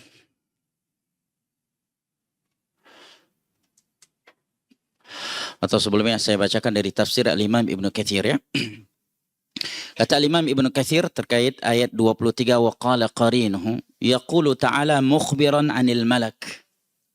Allah Jalla wa ala berfirman mengabarkan tentang malaikat al-muwakkal yang diberikan tugas bi'amali bani Adam, yang diberikan tugas untuk mencatat amalan setiap anak Adam. Maka jelas seperti yang kita terjemahkan di dalam kajian tadi, bahwa yang dimaksud dengan qarin di situ adalah malaikat. Annahu yashhadu alaih yaumil qiyamah bima fa'ala wa yaqul.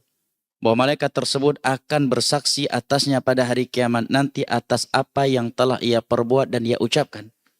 Hadza ma ladai, inilah yang ada di sisiku.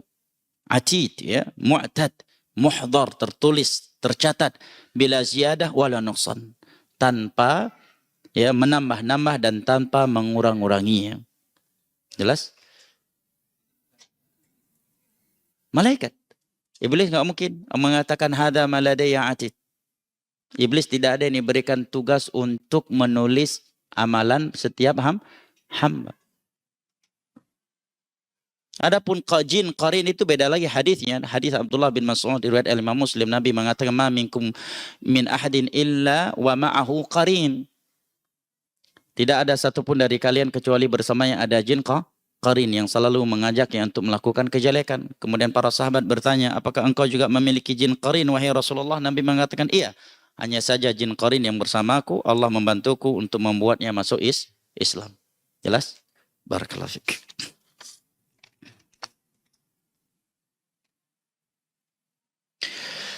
Saat tahajud, kapankah waktu yang tepat untuk berdoa? Apakah saat sujud atau setelah salat? Jika doanya banyak, bagusnya di saat posisi apa Ustaz? Yang paling bagus berdoa adalah di dalam sujud. Nah, kenapa?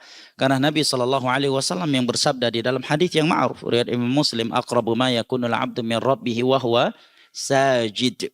Keadaan seorang hamba yang paling dekat dengan Rabb-nya adalah tatkala dia sedang sujud. Maka perbanyaklah atau bersungguh-sungguhlah berdoa kepada Allah di dalam sujud.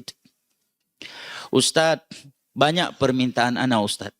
Kalau cuma di dalam sujud kayaknya nggak muat deh. Lah antum tahajud sendiri kan bisa set sendiri panjang pendeknya sujud, ya kan? Yang kedua, kebaikan apa yang mau kita minta jamaah? Semuanya sudah masuk ke dalam doa yang pendek. Rabbana atina fid dunya hasanah wa fil akhirati hasanatan wa qina adzabannar. Semua kebaikan dunia yang terbesit di hati kita dan yang tidak terbesit di dalam hati kita, kata para ulama, sudah masuk ke dalam doa ini. Yang paling utamanya, kata Abdullah bin Abbas, adalah al-ilmu nafi' wal amalus salih. Dan ini penafsiran sebagai contoh, bukan sebagai pembatasan. Wa fil akhirati hasanah. Semua kebaikan di akhirat. Yang terutamanya adalah syurga Allah. Abdullah bin Abbas mengatakan wa fil akhirati hasanah adalah syurga. Karena itulah kebaikan terbesar di akhirat. Wa qina adzabannar. Ini mencakup semuanya, Bu. Ya, sudah masuk ke dalamnya abaya merek Karaj. Sudah masuk ke dalamnya Syarkia, Bu. Udah masuk ke dalamnya lipstick, udah masuk ke dalamnya skincare. Itu terlalu rendah. Yang lebih ya, semua kebaikan dunia dan akhirat yang Allah tahu itu baik untuk kita akan Allah berikan. Masuk ke dalam doa ini. Dan jika sesuatu itu tidak baik menurut Allah untuk kita dan kita menganggapnya baik, maka Allah akan jauhkan kita dari itu. Nah, tidak ada doa yang lebih mencakup dari ini. Rabbana atina fid dunya hasanah wa fil akhirati hasanatan wa qina adzabannar. Ya. Oleh karena dalam Sahih Bukhari, Anas bin Malik radhiyallahu anhu mengatakan ini doa termasuk doa yang sering Nabi SAW bacakan ketika beliau masih hidup.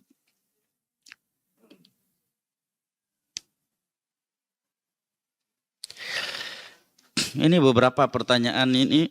Pertanyaan ini Anda lihat. Ya, belakangan ini hampir setiap kajian naik pertanyaan ini. Tapi karena sudah naik kita bacakan aja ya. Sebenarnya nggak perlu juga ditanggapi banget ya. Masih oleh penulis penanya ini. Assalamualaikum warahmatullahi wabarakatuh. Izin bertanya Ustadz. Ini ingin bertanya atau ingin nyindir nih?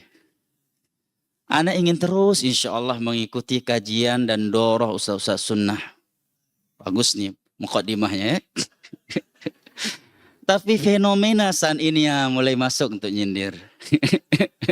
Banyak kajian dan doroh yang berbayar. Anda mulai masuk nih. Naifnya mulai vonis. Ya. Naifnya ustadz-ustadz yang diundang tidak mengetahui kalau doroh tersebut berbayar. Ada juga ustadz yang sudah tahu kalau berbayar. Bagaimana sebenarnya sesuai syariat? Jazakallahu khairan. Nah, barakallahu. Ya akhi, barakallahu fiik. Tentang belajar mengajarkan ilmu agama dengan syarat ujrah. Diberikan gaji dan upah. Ini masalah yang khilafnya di antara ulama sudah terjadi ratusan tahun yang lalu. Jadi jangan dikira kesilangan pendapat di kalangan ulama tentang hukum kajian berbayar itu baru muncul 2-3 tahun yang lalu. Itu sudah terjadi di semenjak masa tabi'in, tabi'ut tabi'in dan imam mazhab. Semua kitab fikih membahas bab ini. Tidak ada kitab fikih kecuali membahas bab ini yang disebut dengan bab al-ujrah. Bahkan di sana juga dibahas hukum muadzin meminta upah atas azannya, bukan hanya pengajar ilmu.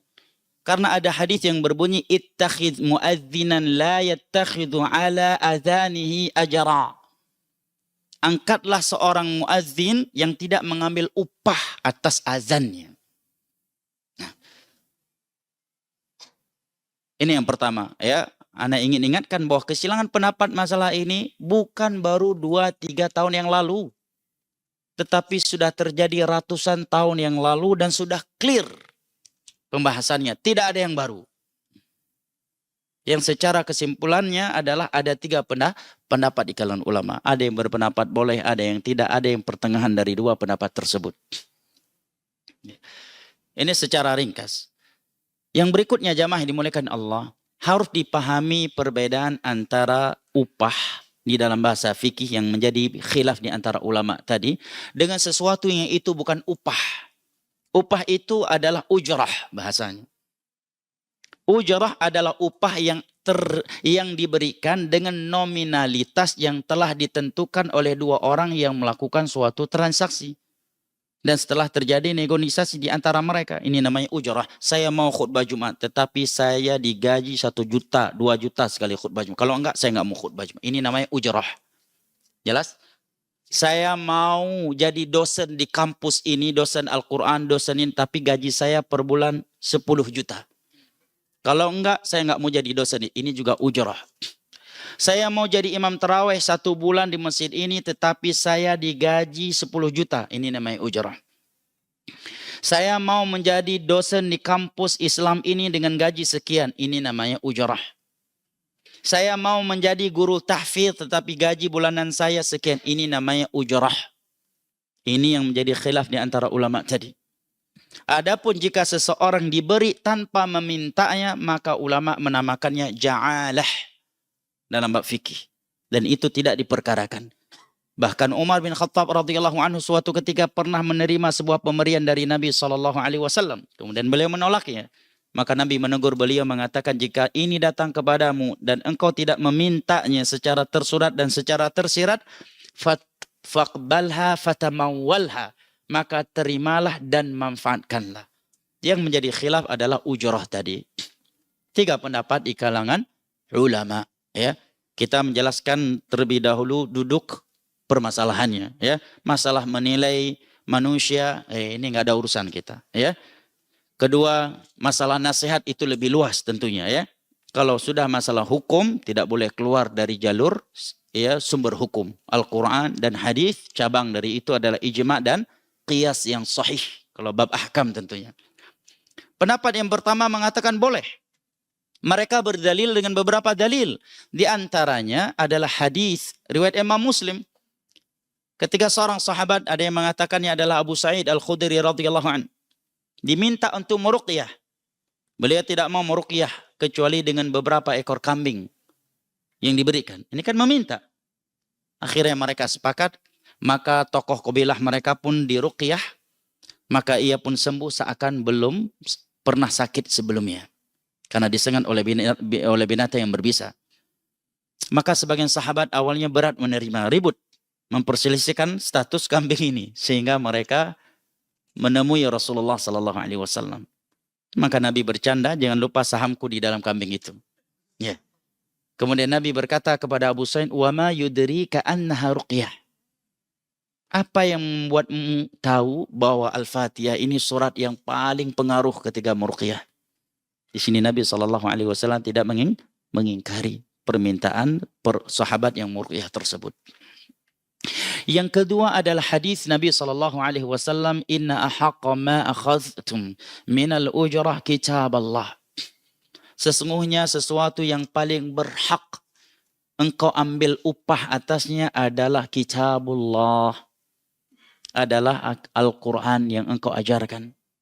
Dalil yang ketiga adalah pernikahan seorang sahabat Nabi SAW dengan seorang sahabiah yang maharnya adalah Al-Baqarah, yang beliau ajarkan. Ketika Nabi ingin menikahkan seorang sahabatnya dengan seorang wanita yang tadinya menawarkan dirinya kepada Nabi, maka sahabat ini mengatakan, saya nggak punya apa-apa. Ya. Nabi katakan, walaupun 1 cincin dari besi, kamu juga nggak punya? Ada ikhwah sekere ini di masa itu jamaah. Enggak juga wahai Rasulullah. Maka Nabi, ya sudah, aku nikahkan engkau dengan apa yang mudah dari Al-Baqarah untuknya. Ya, dengan syarat mengajarkan Al-Baqarah. Pernikahan duniawi. Ya. Ini pendapat yang pertama. Pendapat yang kedua mengatakan tidak boleh. Mereka berdalil dengan beberapa dalil. Di antaranya adalah ayat terakhir dari surat Sa'ad. Qul la as'alukum min ajrin wa ma ana minal mutakallifin. katakan olehmu wahai Nabi Muhammad, aku tidak meminta upah. Dan aku bukanlah dari orang-orang yang suka memberat-beratkan diri dalam urusan agama. Namun pendapat yang pertama menjawab, di sini Nabi diperintahkan mengatakan tidak meminta. Karena Nabi terlalu suci, terlalu mulia dari hal itu. Namun tidak dipahami dari situ bahwa selain Nabi ya tidak boleh meminta ujrah. Itu di antara jawaban, walaupun dibantah ya, Nabi saja diperintahkan demikian.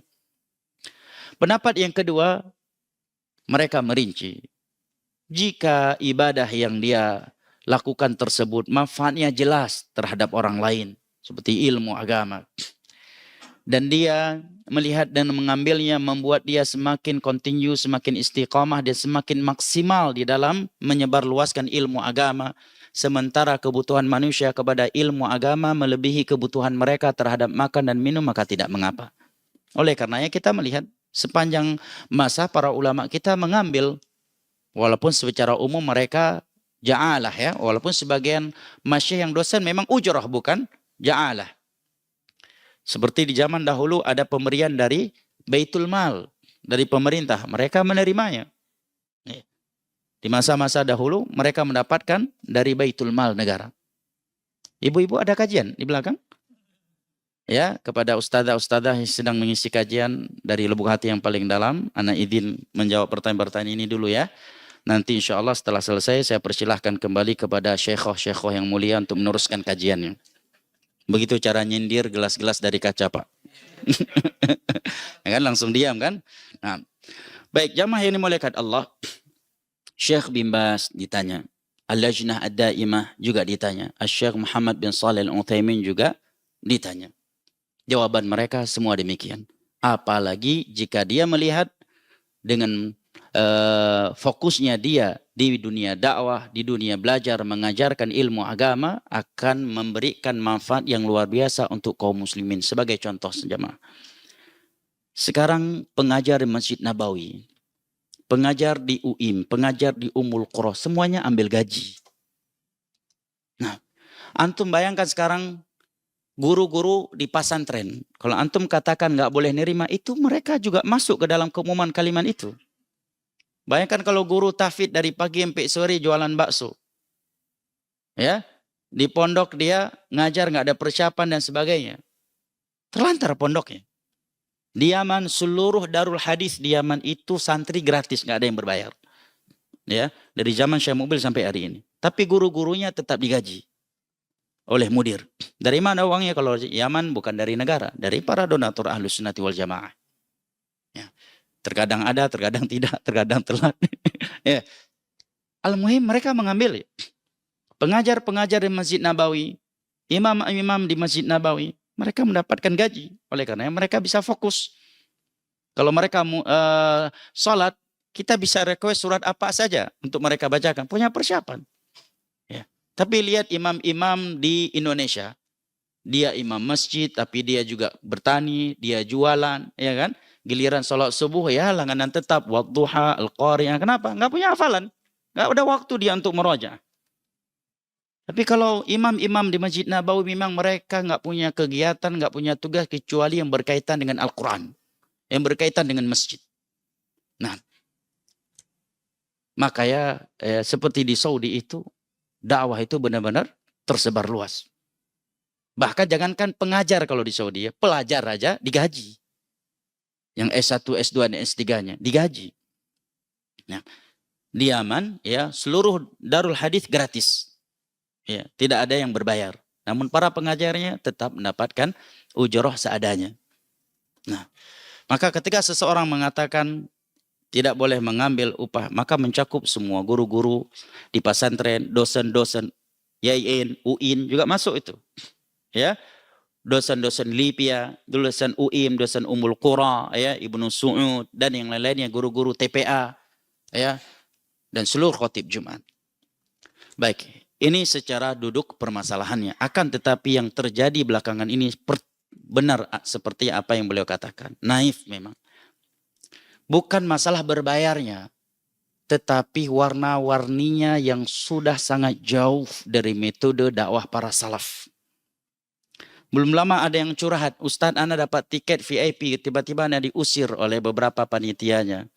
Katanya saya nggak berhak dapat di kursi VIP, tapi ketika saya beli tiket nggak ada penjelasan jelas siapa yang paling berhak duduk di kursi VIP. Ini kan udah kebangetan.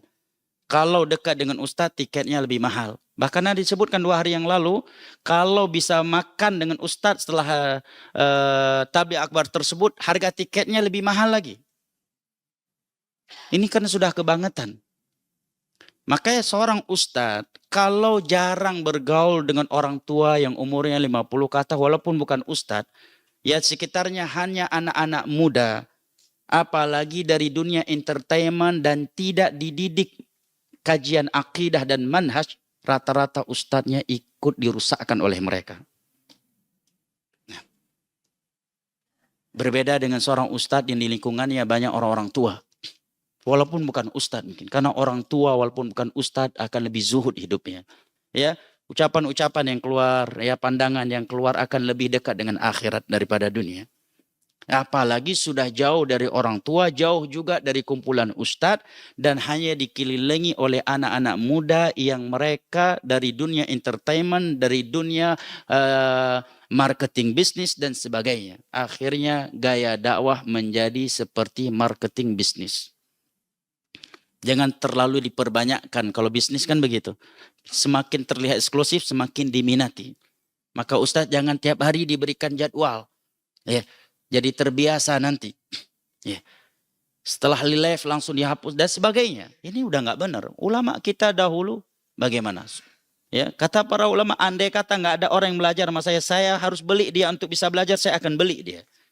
Supaya saya bisa ngajar. Nabi berkata kepada para sahabatnya, siapa di antara kalian yang mau mengantarkan aku ke kaumnya untuk menyampaikan firman Allah? Beliau minta jadwal untuk bisa berdakwah. Jangan dibuat eksklusif. Ini dakwah bukan bisnis. Kalau bisnis iya semakin terlihat eksklusif, semakin jarang di pasar, semakin terlihat eksklusif dan semakin diminati dan semakin tinggi harganya. Apalagi jika kajian-kajian berbayar itu sama sekali tidak fokus tentang bahaya syirik, bahaya bid'ah, keutamaan tauhid dan keutamaan sunnah. Sehingga banyak orang ngaji setiap minggu udah belasan tahun. Tetapi dia belum bisa membedakan antara aqidatus salaf dengan aqidah ahli ta'wil. Dan aqidah al-mufawwidah tentang keberadaan Allah.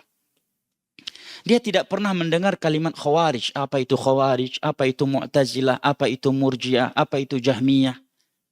Bahkan dia tidak bisa membedakan antara aqidatus salaf dengan salin mereka terkait nama-nama Allah dan sifat-sifatnya. Nah, ini kan menyedihkan. Adapun secara hukum, kajian berbayar, maka seperti itulah pembahasan di kalangan ulama. Namun jangan kebangetan sampai ada tiket VVIP. Ya. Kalau yang murah dapatnya jauh, nggak nampak ustadznya. Ya. Yang semakin dekat dengan ustadz semakin mahal tiketnya. Semua ulama, semua ustadz mengingkari ini. Cuma ada yang nyinggung secara langsung, ada yang tidak. Ya. Ada yang menganggap harus disinggung secara langsung untuk menyadarkan madu'unya. Ya. Dan seterusnya. Karena kalau dibiarkan ini dapat menjadi fitnah buat dakwah. Bahkan beberapa hari yang lalu ada sebagian masjid sudah bertahun-tahun ya meminta seorang ustadz melalui berbagai ringnya enggak turun-turun ke masjidnya, pada masjidnya besar. Tetapi di samping masjid tersebut hampir tiap tahun ada daurah yang berbayar. Ini kan menyedihkan jamaah. Kita sudah 5 tahun nunggu. Tidak pernah ada waktu untuk turun ke masjid kita. Sementara kajian yang berbayar setahun bisa sekian kali dan bertetangga dengan masjid tersebut. Ini kan membuat orang jadi sedih. Nabi SAW ditegur oleh Allah dengan Allah turunkan satu surat namanya Abasa, telah bermuka masam. Nabi kita SAW. Tatkala beliau menolak dan ingin menjauh dari beberapa sahabatnya yang miskin, Ibnu Ummi Maktum dan beberapa sahabat lainnya, tujuan Nabi bukan ingin merendahkan mereka. Tujuan Nabi baik. Agar tokoh-tokoh kaum musyrikin mau mendengar dakwah beliau. Karena mereka tidak mau mendengar dakwah Nabi kalau ada sahabat-sahabat yang miskin di samping Nabi. Maka Nabi tidak langsung memperhatikan, tidak langsung peduli terhadap sahabat-sahabat yang miskinnya. Demi memperhatikan tokoh-tokoh musyrik Mekah yang kaya dan tidak mau menyimak kecuali tanpa mereka di majelisnya Rasulullah. Niatnya baik agar mereka dapat hidayah. Sementara mereka ini udah masuk Islam, walaupun Nabi nggak tanggapi pasti nggak akan tersinggung. Masih ada waktu lain. Bersamaan dengan itu Allah tegur Nabi kita. Abasa wa tawalla. Anja'ahul a'ma. Lalu bagaimana dengan orang-orang yang lebih dari itu jemaah? Nah, ini udah kebangetan jemaah. Ada tiket VIP, ada tiket ekonomi dan sebagainya. Ya, udah kayak naik bus aja. Udah kayak naik pesawat aja. Nah, masya kita tidak ada yang seperti itu jemaah. Ya, masya kita tidak ada yang seperti itu.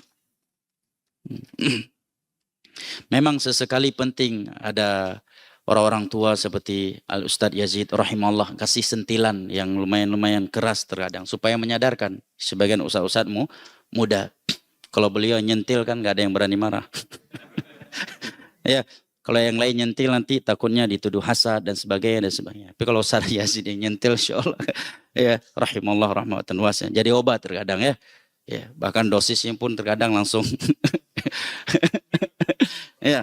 Rahimallah rahmatan wa. Ini kaidah umum ya. Antum jangan menerka ustadz ini ustadz itu. Ana bahas kaidah umum ya. Nah, barakallahu fikum. Adapun kajian berbayar maka secara ilmiah demikian. Wallahu a'lam bishawab. Pak Ustadz ingin bertanya, anak saya diterima kerja di restoran dengan syarat harus dandan dan pakai minyak wangi. Di sisi lain anak saya sudah lama nganggur. Bagaimana Pak Ustadz menyikapi keputusan ini agar anak saya berlapang dada? Mohon nasihatnya Pak Ustadz, jazakallahu khairan. Yang pertama jamaah yang dimuliakan Allah, tentunya meninggalkan sesuatu demi mewujudkan takwa kita kepada Allah pasti akan Allah gantikan dengan lebih baik. Nabi telah mengatakan innaka lan tada'a syai'an ittiqa'a lillah illa 'awwadahu Allahu khairan min. Tidaklah engkau meninggalkan sesuatu demi mewujudkan takwamu kepada Allah kecuali pasti akan Allah gantikan dengan yang lebih baik. Ini berita dari Nabi. Apalagi ini mensyaratkan sesuatu yang melanggar agama Allah. Nabi telah mengatakan wanita yang keluar rumah menggunakan parfum yang tercium oleh kaum laki-laki, Nabi vonis dia sebagai zania, wanita penzina. Apalagi harus bermake up, harus berdandan. Kalau dia bersabar ya, insya Allah pasti akan datang sesuatu yang lebih baik untuknya. Namun kalau dia melihat ya terpaksa tidak tercukupi kebutuhan daruratnya, maka mungkin dia bisa kucing-kucingan, ya, nggak usah melaksanakan apa yang disyaratkan. Nanti setiap ditegur bilang aja minta maaf lupa, minta maaf lupa. Allah. Yang terakhir jamaah dimuliakan Allah. Yang terakhir ini ya, lumayan ya, pedih nih pertanyaannya. Izin di luar tema Ustadz, apakah benar ungkapan kalau suami memuliakan dan tidak pelit kepada istrinya, nyindir nih kayaknya nih, maka rezekinya akan banyak dan lapang? Jazakumullah khair. Jawabannya 1000% benar. Wah, pasti ibu-ibu senang, ini Ustadz gua nih. Kenapa? Karena melakukan kebaikan kepada manusia akan Allah balas. Apalagi kepada anggota keluarga. Sekarang nih, antum sedekah kepada selain istri, anak, selain orang tua. Berapa lipat ganda Allah balas? 700 lipat ganda kan? Ya, sab'a sanabil. 700 kali lipat Allah balas. Wallahu yudha'ifu liman yasha. Bahkan Allah akan melipat gandakan lebih dari itu. Nah, di dalam hadis riwayat Imam Al-Bukhari Nabi mengatakan, wa khairu dinarin anfaqtahu dinarun anfaqtahu ala ahlik. Sebaik-baik dinar yang engkau sedekahkan, yang engkau infakkan adalah dinar yang engkau infakkan kepada anggota keluargamu. Dan Nabi mengatakan khairukum li ahli. Orang yang paling baik dari kalian adalah yang paling baik terhadap keluarganya. Ya, istri dan anak-anak ya. Karena sebagian orang jamaah, masya Allah dermawan sama kawan-kawannya di luar. Ya, dermawan, royal, setia, ya, melebihi kedermawanannya dan kesetiaannya terhadap istri dan anak-anaknya. Ini keliru. Ingat jamaah, anak ingatkan diri anak ya, terkhusus kita yang sudah mengenal sunnah ini. bahwasanya orang yang paling berhak menikmati harta kita dan menikmati waktu luang kita adalah istri dan anak-anak kita. Kalau kita masih memiliki kedua orang tua dan sudah lansia, maka tentunya itu tidak diragukan ya. Nah, ini yang berada di bawah tanggung jawab kita. Camkan ini jemaah. Orang yang paling berhak menikmati harta dan waktu luang kita bukan grup touring antum. Bukan grup sepeda antum. Bukan letting antum. Walaupun slogannya loyalitas tanpa batas. Bukan komandan ente. Bukan bawahan ente. Ya. Orang yang paling berhak menikmati harta antum dan waktu luang antum adalah istri dan anak-anak antum. Apalagi istri kita yang pernah mengandung anak kita 9 bulan lamanya. Ya, pernah bersimbah darah di obok-obok rahimnya oleh ibu bidan demi mengeluarkan bayi kita. Ada juga yang harus dibelah perutnya kemudian dijahit ya karena sesar. Harus menyusui anak kita 2 tahun lamanya. Kemudian kita lebih royal kepada letting, kepada komandan, kepada bawahan daripada istri dan anak-anak kita. Wallahi ini kezaliman. Sebaik-baik dinar yang engkau keluarkan adalah dinar yang engkau keluarkan untuk anggota keluargamu. Khairukum li ahli. Maka hendaknya jamaah setelah kita mengenal sunnah ini, kita menjadi ya, orang-orang yang maksimal melaksanakan hadis Nabi SAW yang mulia ini. Kiranya ini dapat kita kaji pada kesempatan kali ini. Mudah-mudahan kita tidak keluar dari kajian kecuali Allah telah mengampuni dosa-dosa kita. Tidak ada dari kita dan keluarga kita yang sedang sakit kecuali Allah berikan kesembuhan yang segera dan sempurna. Tidak ada yang masih terlilit hutang kecuali Allah lunaskan hutangnya. Tidak ada yang berada di dalam kesempitan kecuali Allah lapangkan keadaannya. Tidak ada yang sedang diuji rumah tangganya kecuali Allah memperbaikinya dan menciptakan sakinah, mawaddah dan rahmah di dalamnya. Dan tidak ada dari ikhwah kita yang masih berstatus jomblo atau bujang lapuk kecuali Allah anugerahkan untuknya seorang istri yang salihah dan jamilah. Dan tidak ada dari akhwat wal ummahat kita yang masih berstatus single atau single senior kecuali Allah anugerahkan untuknya seorang suami yang saleh, yang tampan, yang kaya dan ideal. Dan mudah-mudahan kita yang sudah punya satu istri, Allah tambahkan kita semua kelemah lembutan dan kesetiaan terhadap istri dan anak-anak kita. Amin ya rabbal alamin. Innahu waliyyu dzalika wal qadiru alaihi wa sallallahu ala nabiyyina Muhammad wa ala alihi wa sahbihi wasallam wa akhiru da'wana anil hamdulillahi rabbil alamin. Wassalamualaikum warahmatullahi wabarakatuh.